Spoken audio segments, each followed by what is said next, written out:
Hello, and welcome to Old Ways in New Jersey. I'm Angus Kress Gillespie, your host, and I'm here today with Professor Nicole Fleetwood of Rutgers University. She's an expert on the American criminal justice system. At the present time, the United States has the highest incarceration rate in the world.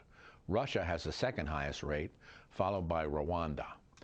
Professor Fleetwood has pointed out that there's a huge gap between the public perception of prisoners as lacking in value and their true humanity. She sees them as individuals who dream and envision brighter futures. To that end, Fleetwood has organized a groundbreaking conference on prison arts to be held at Rutgers University over a 3-day period, Wednesday, Thursday, and Friday, October 8th, 9th, and 10th. But today, it's my pleasure to welcome Nicole Fleetwood to our studio here in East Brunswick.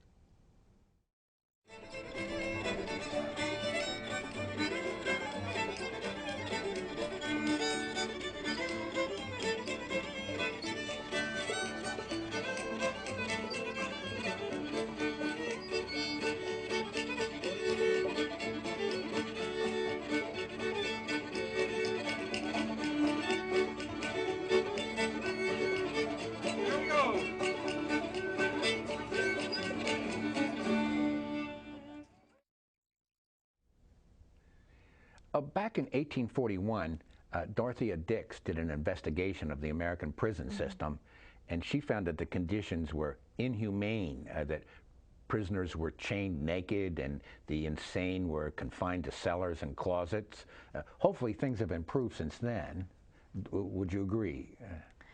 You know, that's a great kind of anecdote to open up with, Angus, because if you are paying attention to any of the local news on reportage of prison conditions, there was a recent study about Rikers Island, for example, and the really terrible treatment and conditions of many, especially in solitary confinement within Rikers Island.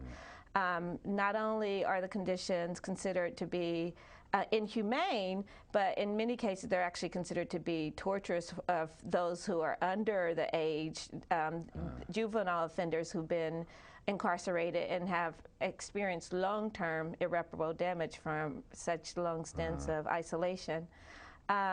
So, you know, it's hard to, I wasn't around in the 1840s, but what I would say is I would not want to be incarcerated in a prison in the U.S. in 2014. So on the surface, things seem to be better, but if we probe, maybe we find there's still significant problems. Well, this is interesting. I mean, on the surface, I guess it really depends on who's looking at the surface. Because if you think about, in terms of surfaces, we can think about the demographics of the prison. And prison population is enormous compared to the 1840s. So in that way, we would say the conditions are worse. That we have such a high population of over 2 million people who are incarcerated. And when you look at populations of men of color, especially black men, you have 1 in 10 who have been incarcerated or are incarcerated or have some relationship to the criminal justice system. Well, that's a good lead into my next question, which is, how do you account for the fact that the United States has the largest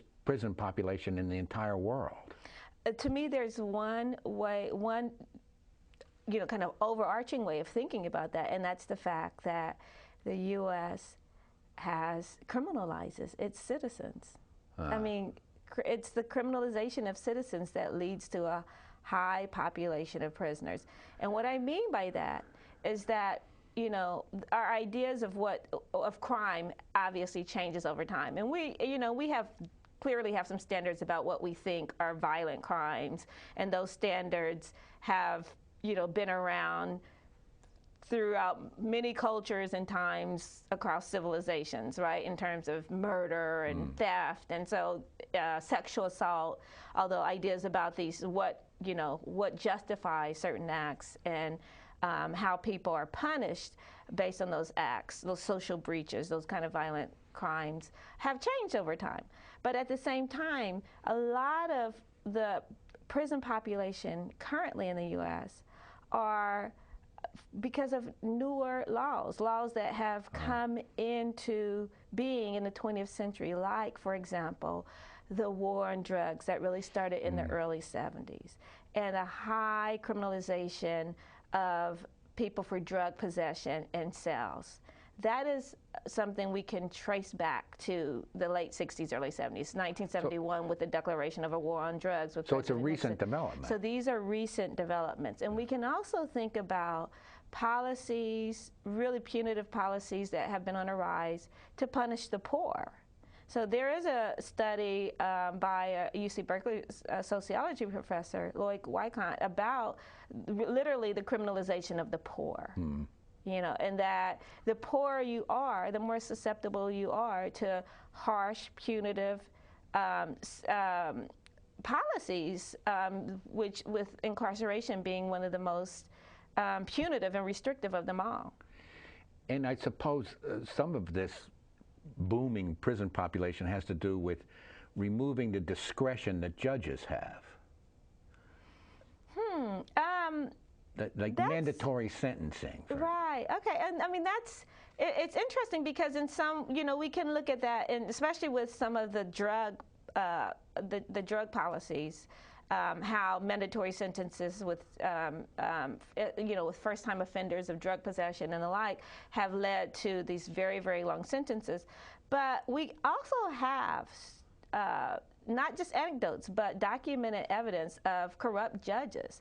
For example, in Pennsylvania, the recent case that the Cash for Kids case that broke in Pennsylvania recently, in a kind of mid-sized community thing, I think in Pennsylvania, where a judge was getting money from profiteers of private prisons and detention centers to give harsh sentences to young people. I mean, for very small things like a school fight or truancy, and young people were ending up in these juvenile detention centers, and the judge was being paid for it, and ended up, you know, are you familiar with that case? Yes.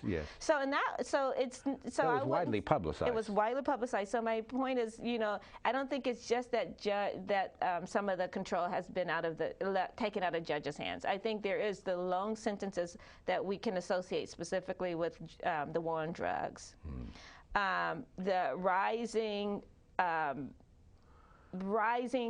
negative sentiment that we have towards poor people, towards the working poor. You can just think about policies across the board, local, regional, and national policies that are very punitive to poor people, as also increasing that. And we can't forget that throughout the history of the U.S., that incarceration and racism have been interwoven, and we still see that in our contemporary system. That's a good lead into my next question, which is, why are black males so overrepresented in the prison population? That is an enormous question, and I think we both know that. There's no simple answer. Yeah, I think structural racism is at root. I mean, that is, if you want just a short answer, right? But then we can think about all the ways that play itself out. So one way that it plays itself out that has gotten a lot of attention is the school to prison pipeline. The school to prison pipeline.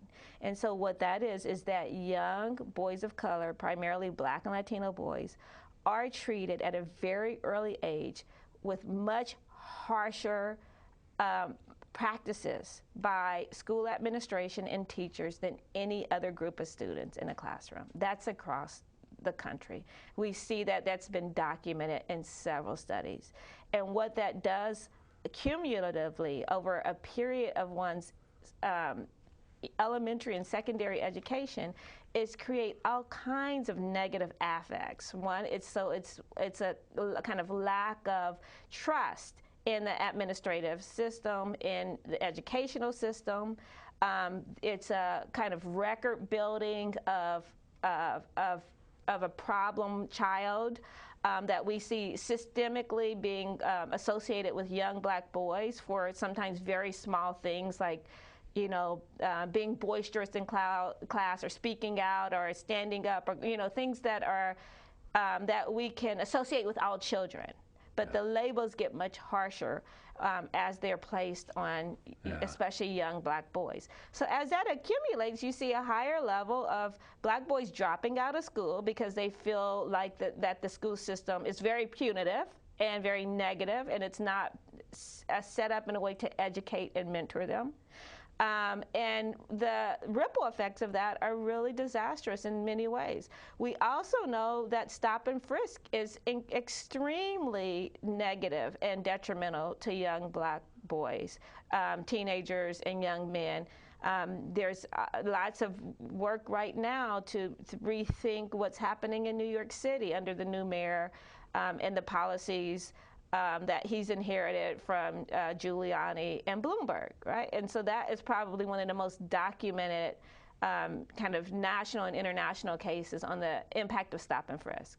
And then also things such as the broken window policy that leads to the death of somebody like Eric Garner, right? So Eric Garner, who was killed by a New York City police officer this summer, the police officer suspected him of selling loose cigarettes, and it led to a really terrible incident where Eric Garner was put in a chokehold and killed, and it was videotaped. He was protesting, "I can't breathe," he kept saying. He said he was having an asthma attack, literally, as this was happening. Oh. And there were witnesses who were saying, look, this man needs help. And so what you see are that black men black men and black boys are more vulnerable to policing. And this leads to higher rates of them being assaulted, injured, and killed by police, but also being criminalized and put in incarcerated. So there's just a higher level of policing and vulnerability and it's not a simple solution, but its roots are definitely in racism, and higher rates of unemployment, and higher levels of homelessness, lower rates of education, and all kinds of statistical information that we can track that makes one much more vulnerable to negative outcomes, to negative life outcomes, period. Right.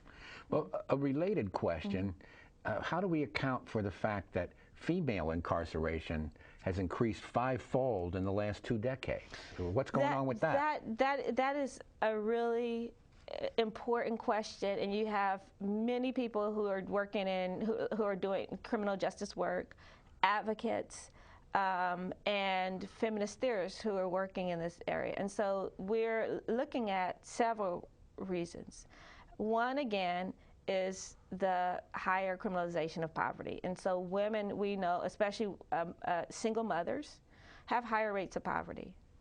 And there are all kinds of ways that mothers, poor moms, are punished and criminalized. One, we can think of cases of where mothers send their children to better school districts, and they end up in trouble for that, for using false addresses. We can think of issues around mothers who don't have proper child care, and they're working moms, and then they're in trouble for endangering their children. There was a story, that I think made the news this summer of a mother who was working, left their child out in a car while she was working because she didn't have a sitter. So poor working moms have all kinds of pressures on them that are not, where there's no social support and there's no governmental support, and it makes them more vulnerable in many ways to things that might seem like petty crimes, but that can ruin someone's life. Then there's also a relationship between women who are incarcerated and their male partners who, if they have prior criminal records or drug felons or drug convictions or the like, that there's a much higher rate that women will end up with some kind of relationship to the carceral system. That would be another reason. And again, even though we are critiquing the war on drugs, it still has ramifications, especially for a lot of women with addiction problems or women who are working on the street as sex workers and the like. You're organizing a conference at Rutgers, October 8th, 9th, and 10th. What's going to take place at this conference? So we are so excited. As you know, I'm an associate professor of American Studies at Rutgers, but I also direct the Institute for Research on Women. And so in my two positions at Rutgers, I've worked to bring the American Studies department together with the Institute for Research on Women to co-lead a conference called Marking Time, Prison Art and Activism. And we have several collaborative partners who are involved, including the New Brunswick Public Library, Zimmerly Art Museum, the Rutgers Art Library, Rutgers Newark, the Criminal Justice, the School of Criminal Justice. We have support from the Chancellor's Office in New Brunswick, also from the School of Arts and Sciences. Did I mention the Heldrick Hotel, Alpha Art Gallery? It is an enormous collaboration. So that's just local. We also have collaborative partners internationally. We have the National Autonomous Museum of Mexico coming, and they're sending participants. We have the William James Association in California, which is one of the longest running nonprofit organizations to provide art services to incarcerated populations. It's been around since about '77. Then the Prison Creative Arts Project of the University of Michigan, which is a really successful organization that comes out of a collaboration between nonprofit work and the University of Michigan. And they have a really fantastic art program that they've been running in prisons in Michigan. They are bringing 3 of their delegates and also several pieces of art that will be on display here in the local area. So the conference itself will be 3 days of panels, workshops, and performances that will be taking place October 8th, 9th, and 10th, all day, every day. We have it across sites. We have, so it's a multi-site conference. We will have workshops and panels at the New Brunswick Public Library in the community room. We also are using the Zimmerly Art Museum and then the Rutgers Art Library for these panels and workshops. Everything is free and open to the public, and no registration is necessary. So wow. we really hope that we get a broad cross-section of the local community and also regional and national audiences to participate as audience members and the like in this event. Yeah, I was pleased to notice that one of the sponsors is the American Friends Service Committee, which has a long record of helping the underdog. Draft resistors, prisoners, all kinds of people who are ignored by society at large. And I have to say, it's a wonderful, the way I got involved with the American Friends Service Committee, it's just kind of a wonderful, kind of serendipitous moment where I had just started at the Institute for Research on Women, and a colleague in Women and Gender Studies, Mary Trigg, was hosting a reception, basically, where she was trying to introduce undergraduate students to possibilities for internships. And someone from the American Friends came to present this opportunity to do internships. And Mary Trigg heard them mention that they have this Prison Watch project and said, you should contact Nicole Fleetwood, put me in contact. And so Bonnie Kernis directs the Prison Watch project. And she is one of our probably closest collaborators with this conference. She and an artist named Ajuri Lutalo go around the state of New Jersey, and they travel some outside of the state talking about the conditions of prisons. And so the way that Ajuri and Bonnie came together is Ajuri was a prisoner in a New Jersey prison. He was put away in solitary confinement for an indefinite period of time. He wasn't even sure how long he'd be there or really why he was there. And he reached out to American Friends Service Committee, started writing them, and started a correspondence with Bonnie that lasted for almost 20 years until they got him out of prison. Wow. During that time in solitary confinement, he started using newspapers like the New York Times and other local papers and creating these elaborate collages. And the collages were critiquing the prison system. Wow. So it was a real critique of the prisons. And so he has created hundreds and hundreds of these collages over a period of time. He's out now. He goes around doing wonderful advocacy work. And he and Bonnie are going to present together. Wow. They're presenting on a panel called The Art of Doing Time in Solitary Confinement. Wow. Mm-hmm. Is there a website where our viewers can get more information? Yes, so they can go to the Institute for Research on Women's website, which is irw.rutgers.edu, and can choose the drop-down menu under programs that will lead them to the conference page. Great. There they can find some of the art that will be on display. There's a press packet, and some of the art is available for viewers, and a detailed conference program. And Nicole, what do you hope will come as a result of all this? So it's multifold. I mean, I have to say, I started doing this research. You asked a question about research that shows the importance of staying connected to family. Yes. And a community outside of prison. And so I have to say, that's actually what led me to do this research, is that it's personal experience. I'm from Ohio, and I have had several relatives over the course of my life who have spent time in prisons. Sometimes harsh sentences for unfounded reasons, literally, for wrongful convictions in more than one case. And it's been a source of a lot of pain and sadness for our family, for my family.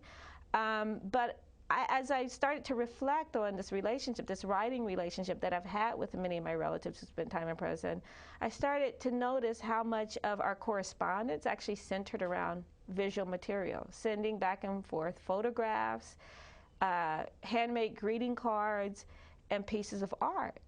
And it just started growing I became more and more aware of the fact that, well, this is not just a practice that's happening between my family and incarcerated relatives. This must be happening in a lot of other places. So I just started poking around, trying to find out, well, let me find out more about this art, these visual materials that are coming out of prison and that are going back and forth. And so that interest really, it peaked. It grew more and more, and I started doing more research and asking about and collecting work, and realized that there's just so many people across the country who are really committed to art making about mass incarceration, as a response to mass incarceration, and as a tool of communicating and expressing all kinds of feelings of hopefulness, of remorse, of pain, of joy, and a lot of dreaming. What will my life be like once I'm released, if I'm ever released? And so I find that's a really important vehicle for, I truly believe that no matter what we've done in this life, that as long as we are alive and that we're breathing, that there's always possibility. I truly believe that. And so for me, this is at the root of what this conference is about, is possibility.